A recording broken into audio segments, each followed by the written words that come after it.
Hello, beautiful people, and welcome to another episode of How I Conquered Cancer and Beyond. Today, I have with me a very special friend, Tess Wolthuis, who is an amazing wife, mom, and friend. She's also a journey group leader, mentor for women and women groups within her ministry and health space. She has been cancer free for 3 years now. Before this life-changing episode, she used her leadership skills in the marketing and retail arena and worked at firms like Super Target and Bath and Body Works. She now works with LifeVantage. Thank you so much, Tess, for doing this with me. I'm very honored to have you here today. Priya, you know that I'm honored to be sitting by you and to have met you. It's an honor to do this for everyone out there that's going through a diagnosis of any type. I went through all your YouTube videos, the previous ones, and they brought tears to my eyes. You do a phenomenal job, and you're such a joy for this community of survivors and even people that are just going through it right now. Jan and Lynn's videos were amazing, and they gave me strength and inspiration even coming out of it. So thank you so much for doing this. Oh, thank you, Tess. I always love the way you speak. So for our viewers, Tess, I'd like to ask, what age were you when you were diagnosed, and what went through your mind when you heard those dreaded words, "You have cancer"? They were, it was a surreal moment, that's for sure. And don't you always remember it? Absolutely. I was 45 at the time, and I had, in fact, it was 3 years ago this week. Wow. 3 years ago this week that I went in for a routine mammogram. And I had been getting them for 4 or 5 years, since I was 40. Okay. And I really had not thought much about it. There was Sure. no cancer in my family, for the most part. You know, the great aunts or grandma that was 92, but nothing that was around me at that time. And this one felt a little different just going in. I had felt something on the right side, but I wasn't concerned about it because my doctor had done a full evaluation, Sure. physical, and said there was nothing there, but that it was my routine mammogram time. And so I went in, and a week later they said, "I need you to come back." And that's kind of when it starts, right? When that call that comes back and says, Yes. "You know, we saw something. We need you to come back." Yeah. And that was 5 days later. That was an ultrasound, and that was the day. That was the day. It was like the last week of October, actually first week of November of 2016. And I just remember the awesome technician coming and looking at me and making me feel at home and very kind. But she kept on ultrasounding, like under my arms and on the left side. And I'm like, oh, I wonder why she's doing that. So she said, "I'll be right back." Yeah. And that's when the radiologist came in. Oh my God, exactly the way mine went. Yeah. Exactly the way mine went. And so it's like all of a sudden you kind of are like, oh no, like why, you know what I mean? You're like, why? And so you're laying there still with the robe on, right? And it's dark in there still because they turned the lights down, and they both came in, and I literally remember the radiologist and just her body, not her face, just her body walking in, and I thought that she was dressed really cool. And she had good spirit about her, and she just point blank literally came in and said, "Do you see what's on the screen?" Yeah. And I said, oh, and I looked back at it and I said, "Yeah." And she goes, "If that's not cancer, I'd be really surprised." And I said, "Okay." Like, you know what I mean? Yeah. And so she kind of explained the tumor to me because that's what was up on the screen. And she never really said, "You have cancer," because, you know, she hadn't done a biopsy yet. Yeah. But so it kind of, to me, it was a blessing because I believe that God knew I couldn't hear those words right then and there. I don't know. I just felt that. And so she kind of just laid in and kind of set the tone of be prepared, like prepare yourself. Okay. And so and she kind of said the next 18 months are going to be difficult, but you'll get through it. And it was literally, I honestly look back and I thought those were literally God's words. Those were the words that I needed to hear. Yes. It was almost like a preparation, and it was like, it's going to be okay.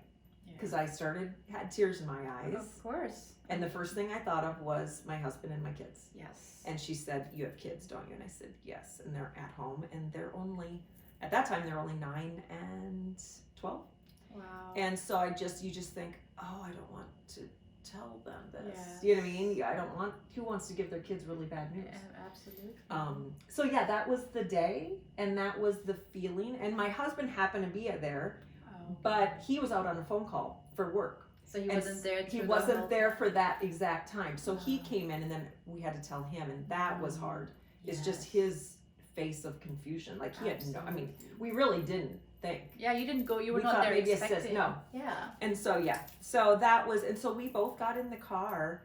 I remember, and I had brought my Bible with, just for comfort and to go to it. And I remember holding on to my Bible and praying with my husband, and we just had tears in our eyes, and we're like, okay, this is, you know what I mean? You prepare yourself in the sense of, surrendering, starting to just go, okay, I'm not going to ask why.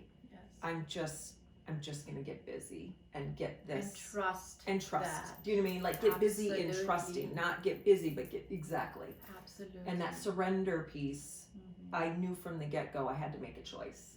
I'm either going to accept this, or I'm going to pretend it's not there, or do you know what I mean? Absolutely. You and I have talked about this before. Like you just, it's, it just made it better, because then my kids felt a strength, I guess, from my husband and I. Absolutely. And a resolve, rather than we're scared and we don't know what's going to happen. We just were like, okay, this is God's plan.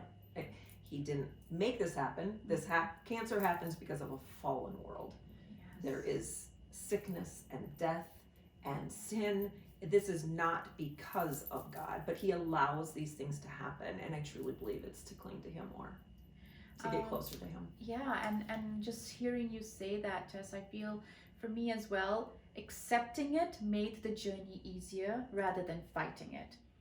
So what kind of treatments did you go through, Tess? Yeah, it's a good question, because I think especially for breast cancer, you know this, Priya, we've met so many women. Absolutely. It's like there's so many different types and different procedures and different doctors and different treatment plans. So my cancer was invasive ductal carcinoma on the right side, and at the point time it was stage 1 to stage 2. They couldn't identify for sure from the biopsy. After my surgery, I had a double mastectomy in January of 2017. So after my double mastectomy, they do a more thorough approach, and they concluded that it was 2 centimeters. But praise God, it was not in my lymph nodes, and it was clear margins. I actually chose a double mastectomy. I was given the option, but really they said you don't need a double mastectomy at the time, but I chose to do that because I just wanted to get both of them. I just wanted to get both. I just wanted to have the same thing done on both sides. And so that was January 12th of 2017, and then I went through 12. It ended up being 15 weeks of chemo, just because I got sick a couple of the weeks from infection, but it was a 12-week regimen where you went in every week for about 5 hours. I went in every Tuesday from, February 28th to March, April, May through May, basically in May. And then I had to go back every month, was it? Or every week? I can't remember anymore. Wow. From May to the next March. And that was for Herceptin. And that because my tumor was classified as HER2 positive. So I was called triple positive, which is you're positive on estrogen and progesterone that feeds the tumor, and then the HER2 is also positive. So that's why it's called triple positive. And the Herceptin, amazing God-given drug, I believe, because the HER2 tumor is a more aggressive growing tumor, but they have found Herceptin is an immune therapy. So you get it while you're taking chemo, but then you have to continue it for for a year. After. So the treatment kind of goes on, and so you are getting an infusion, you still have your port in. But your hair starts growing back during that time, it does. which is great. So you lose it during chemo, but then at the end of Herceptin, your hair is back in, which is great. And then I was good for 3 months, and then I had a staph infection. So it was another little bit of a setback, where the implant, around it I had cellulitis, and I had a staph infection. So they took that implant out eventually. And so I'll have to go back in for surgery if I'd like to get that back in. Yeah, I remember, Tess, because I think you and I met when I had started my chemo, and I think we met before I started my chemo. And you had I think you were in the middle of yours. We were introduced by our angel, we like to call her. Yes. And ever since, we just connected. And what I love about our friendship and our connection is that we both have something that we clung on to, that we knew we were going to be okay. We both never questioned why we got this, and we knew there was a reason why we were going through this. And the most amazing people I've met through this journey, you're just on top of the list over there, because I feel like you and I were just meant to meet. And exactly how I feel. And I know for you, your one thing or mantra or your go-to that got you through this was your faith. And we always talk about this. For me it was spirituality, for you it was faith. And we've always learned from each other on how to how it's so important to have something to trust and to hold on to get you through this unwanted journey. So let's just talk a little bit about that for you. Let's talk about how and what got you through all this unwanted phase of your life. And you were a gift. You're a gift, and our angel brought us together, and we just have gone through all of this together. Really, all of it. And it's just a sisterhood. Absolutely. That is such a blessing. So thank you for that. And thank you. This is so surreal that we meeting that first time and then coming back and actually talking about it for other people to understand. Honestly, this is the biggest thing, is that to have that sisterhood. Very and true. That community. This is the community of people that are positive and that are bringing you light, and for me, his word, his promises, and the positivity of just, that's what you need during the entire time. I will never give that up ever again, So for me, as you know, I mean, again, the whole word of surrendering, everyone says, well, what are you surrendering to, right? Like, what does that mean? And I've done a podcast with actually my two pastors at our church. Wow. And it was called Surrender in Suffering. And that's what it is, right? You're surrendering and not trying to take control and need to know the whys, need to know the what ifs. You don't need to know.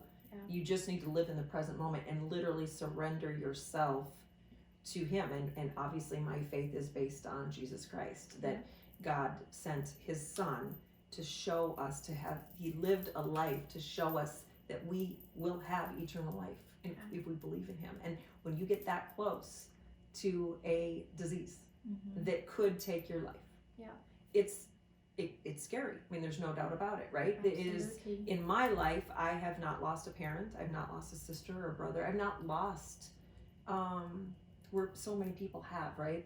They've been through a lot of tough times, and this was probably my toughest time, where but I just knew I had strong faith prior, but nothing compared to what this gave me. And that's why I can look back and look within still and just say it was a blessing to know how deep it can go. And I'm excited for, honestly, the next time that something happens in my family's life or my time, where I can dig even deeper, because there is no end to it. There is no end to the belief that he is with us through everything. I was just reading a sermon, actually listening to a sermon, reading the words on it, and he was like, the gift is in the middle. And I thought that was so true and so it just, if you really think about it, the gift is in the middle, and a lot of people don't want to get to the middle. You know, they don't know what to do in the middle. But the gift truly is in the middle, meaning surrender yourself, trust him that he's going to I'll give you some just examples. Okay, prayer for the right doctors, right? Prayer for making the right decisions. There's so many decisions you have to make. Yes, there are. Do you remember that? Absolutely. I just remember going to bed going, I'm a little overwhelmed. Like, confused on which way to go. Which way to go and when to do it and where to get surgery at and should I do that and who should I talk to and this person went here, should I go?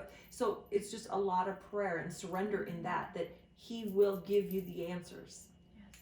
And so I remember that feeling, like when he gave me the answer for who my breast surgeon was going to be, the plastic surgeon, who my oncologist was going to be, who my naturopath, you know what I mean? And really prompting me to say, he really pushed me down, and I know we can get into this, but really pushed me down the road of just natural medicine and how to take care of your body. Yes. And it will help me the rest of my life, and it'll help the people around me for the rest of my life. So prayer and surrendering and knowing that he has the answers and going to him for everything and not trying to control it is so much easier. Right. Absolutely. It's like you exhale. And I think back to that time, and I exhaled more than I ever had in my whole entire life. Wow.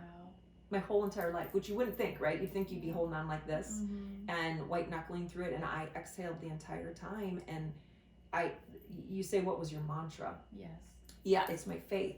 But I dug even deeper and went into specific Bible verses. Wow. And so that and he led me to them. And I remember one day in church, one of the last songs in church was "The Joy of the Lord is Your Strength." And it was sung by a friend of mine, and it was a Holy Spirit moment. The tears were going down my cheeks, and I'm like, that's what he wants me to know. Like, that's what he wants me to cling to right now. Yeah.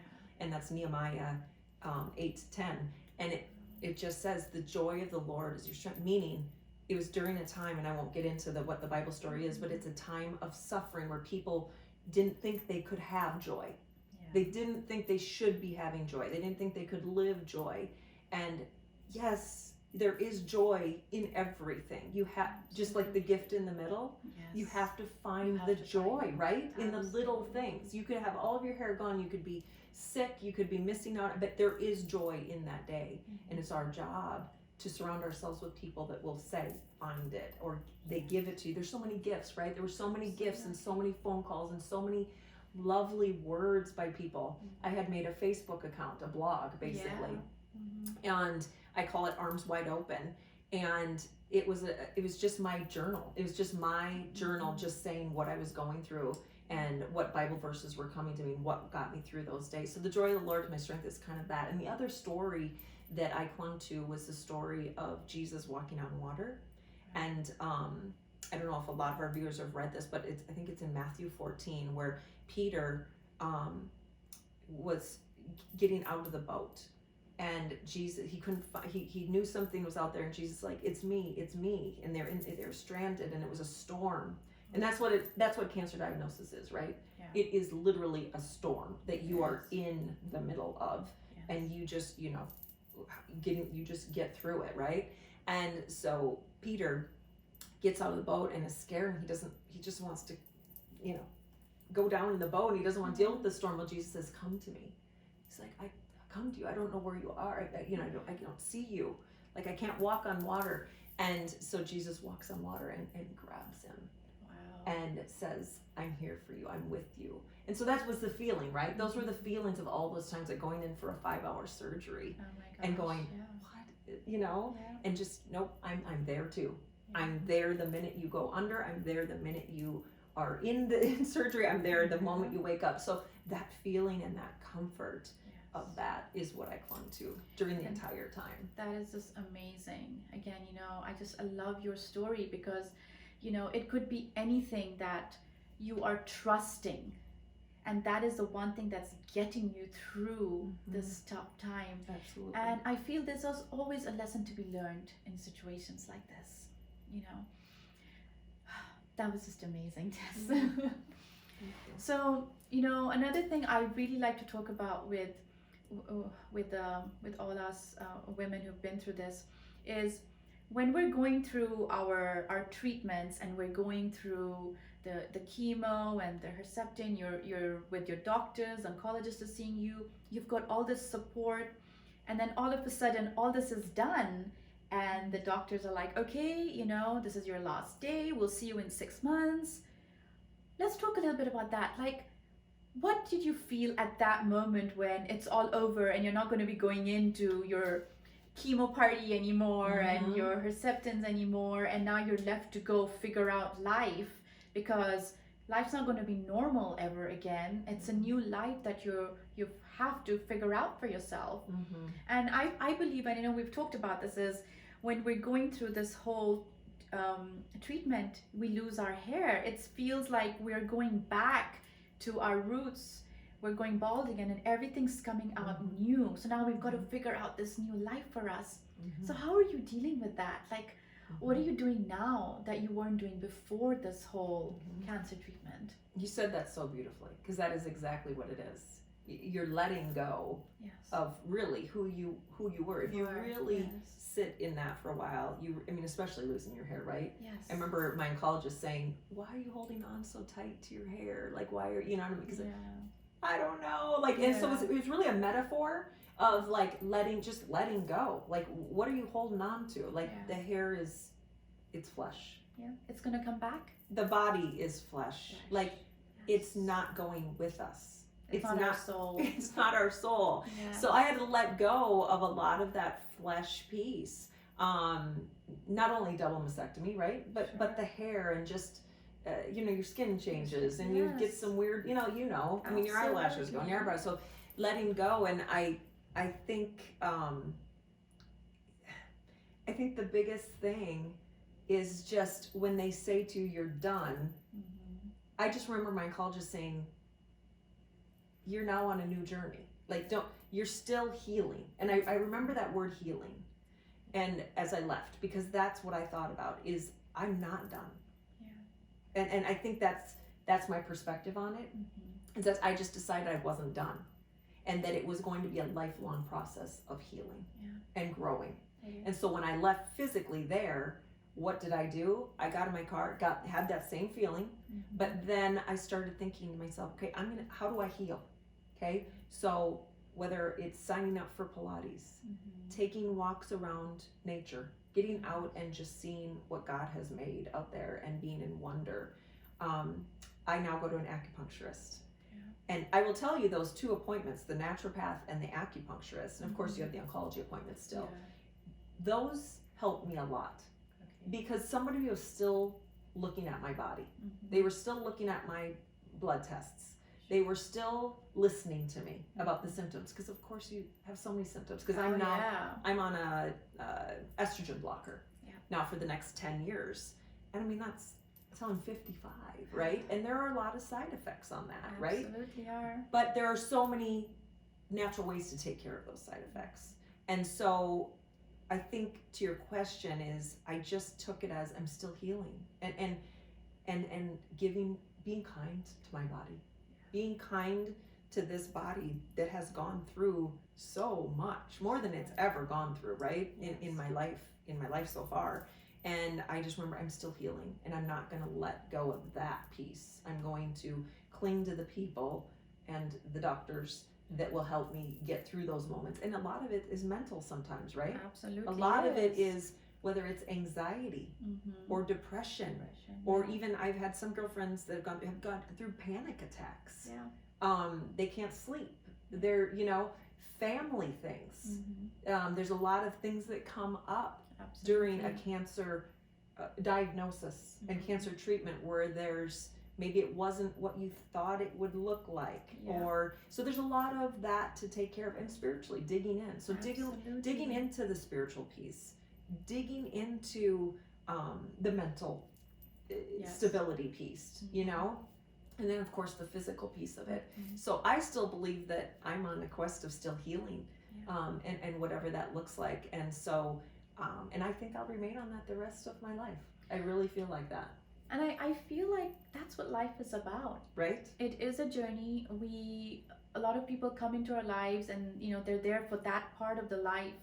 So the doctors, the nurses, the oncologists are there for that part of life to get us to the other side. But we still have to figure it out. We're still back to that same road where we started. That's right. We're born alone. We're going to die alone. That's right. Right? But in this life that we have to live, I feel like we hold on to so much of our past and we cling on to it, yet it doesn't serve us. And it comes out in our emotions. It comes out as a stress. We just need to learn to let go of that and live in the moment, because what has happened in the past we cannot change. We sit here and stress about what's going to happen in the future while we're killing what we have right now. And if we just live in the moment and just live it a day at a time, I think it would just be so much easier. Yes. And I feel like as women we're built that way. We're so emotional. We love to hold on to things that don't serve us. Yes. And when you have cancer or when you have something that will alter your life, it just puts it into perspective. It's so true. You said what you said about your feelings. 'Cause a lot of people, I wrote it down, just a sentence in my journal, almost every other day. If my feelings don't match what he says in the Bible, they're not right. And I mean, because literally, sometimes you get righteous, right? Like, well, no, I feel this way, so it is that way. And I had to keep on telling myself, what you're feeling, if it's not matching what his word says and what his word proclaims, it's not correct. So it means you have some work to do to get rid of that. And so I would pray for the renewal of my mind, for him to renew it and to freshen it up and to think pure thoughts and to think holy thoughts. And to your point of living in the moment, that's what holy is, right? Yes. You're living in that moment and knowing that you don't control anything in the future, and to let go of what already had passed. It's powerful. Very much so. There's power in that. So what are you doing now, Tess, with your life? Well, I'm healing. Yes. I do. I feel like I'm still healing. I feel like it's funny. What are you doing? My purpose, I would say my purpose right now and what I got out of my diagnosis, because it's hard not to have some type of direction that's very clear to you. I can tell you this, I let go of a lot of things. I did. I let go of a lot of things. I had worked, quite a bit. In fact, I had worked all my life up to 45. After college, went to work. I mean, I had worked quite a bit. And I have let go of that for a little while. In this terms of financially, and driving and striving, I've let go of that. And I believe what God told me, and I know this, I believe this, is that I truly just believe I'm here to spread the gospel and give people peace in knowing, in my small amount of suffering that I've been through, that during your suffering, there's joy. There can be joy. There is joy in you. There can be, if you surrender, there can be joy in your suffering, and to help many other women. I think that's where my cozy spot is honestly it's an honor in its own right too, is when I have a friend or my cancer clinic or my church calls me personally and says, I have so-and-so. I have this lady who just got diagnosed. Would you be willing to sit with her and talk with her? That really is my purpose right now, in the sense of comforting people, giving them peace, listening to them, just being for them. I mean, I don't even know sometimes who they are. I don't know who their family is, but I know that I had, just like you, or just like Bonnie or Dr. Any of these people, I didn't know who they were prior to cancer, but I can tell you, God put them in my life for a season, and I want to be utilized like that. Absolutely. I put my hands out and I said, God, just use me. You connect. You connect me to the people that you would like me to share the gospel with over and over, and just to lift them. No matter if they're a believer or a non-believer, whoever they are, just giving them the light to say, it's okay, take a step forward. And they'll learn from you and take from you whatever it is they need That's to right. move forward. That's right. And that is such a noble thing to do, Tess. It's just amazing. It's kind of, you just drop I think my biggest thing is I was such an agenda person before, my lists and my agenda and my tight time frame. I remember doing the podcast in the suffering of that piece, and when we talked about the suffering, and I remember one of my pastors asked me a question, he said, looking back on your 25-year-old self, what would you tell that person? And I don't know, it just shook me. I think maybe because it was 20 years and I have kids now and a husband. I've been so blessed. And I haven't always been probably as grateful as I wanted to be. And all that came out of my mouth was love. Yes. And he looked at me and I said, I would tell myself to love myself more. Yes. Love God more, love people more. Just love people and let love be what's in front of you all the time. Absolutely. Right? And that, I guess that's what I'm trying to do for the rest of my life, is just to love the people first in front of me, right? My home. I think yourself first. Self first. Yeah, you're right. Love your body, right? Take care of your body, take care of your mind. You're right. Love, love the journey you're on. Love your relationship with Jesus. Love him. You're right. Get that in. You're right. That in line first. This, and then vertical. Look up. And then go out. Right. That's the cross. It's like then go out. And really, for me, just looking at my kids. You have two daughters. I do. I have a daughter and a son, and we both have awesome, supportive husbands. Absolutely. What a blessing, right? Yes. And I think to start there, to start in your home first. Yes. Love, and then go out and give whatever you can. I cannot agree more with you. So for me, the spirituality was to love myself. That's what I was missing in my life. So for me, cancer taught me that I have just got to love myself. And once you love yourself, you'll be able to spread that love and forgiveness. Forgive yourself, forgive others, and let go. And that has just given me peace and the strength to move on. Yes. And I am just so blessed that I have you along this journey with me. And I feel, that together we can help other people just, overcome whatever it is that it may be. For us it's cancer. For everyone else it could be something else. My battle isn't bigger than anyone else's battle. That's right. And you can only just learn from any of these That's videos. Right. Thank you so much, Tess. It was an amazing time with you as always. And if you need to reach out to Tess, if it resonates with you, please do. I'll have her information on my YouTube channel. She is always more than happy to talk to anybody and help you out. Wow, wasn't that just amazing? Just goes to show that if we really believe and trust in something, it can get us through anything we want.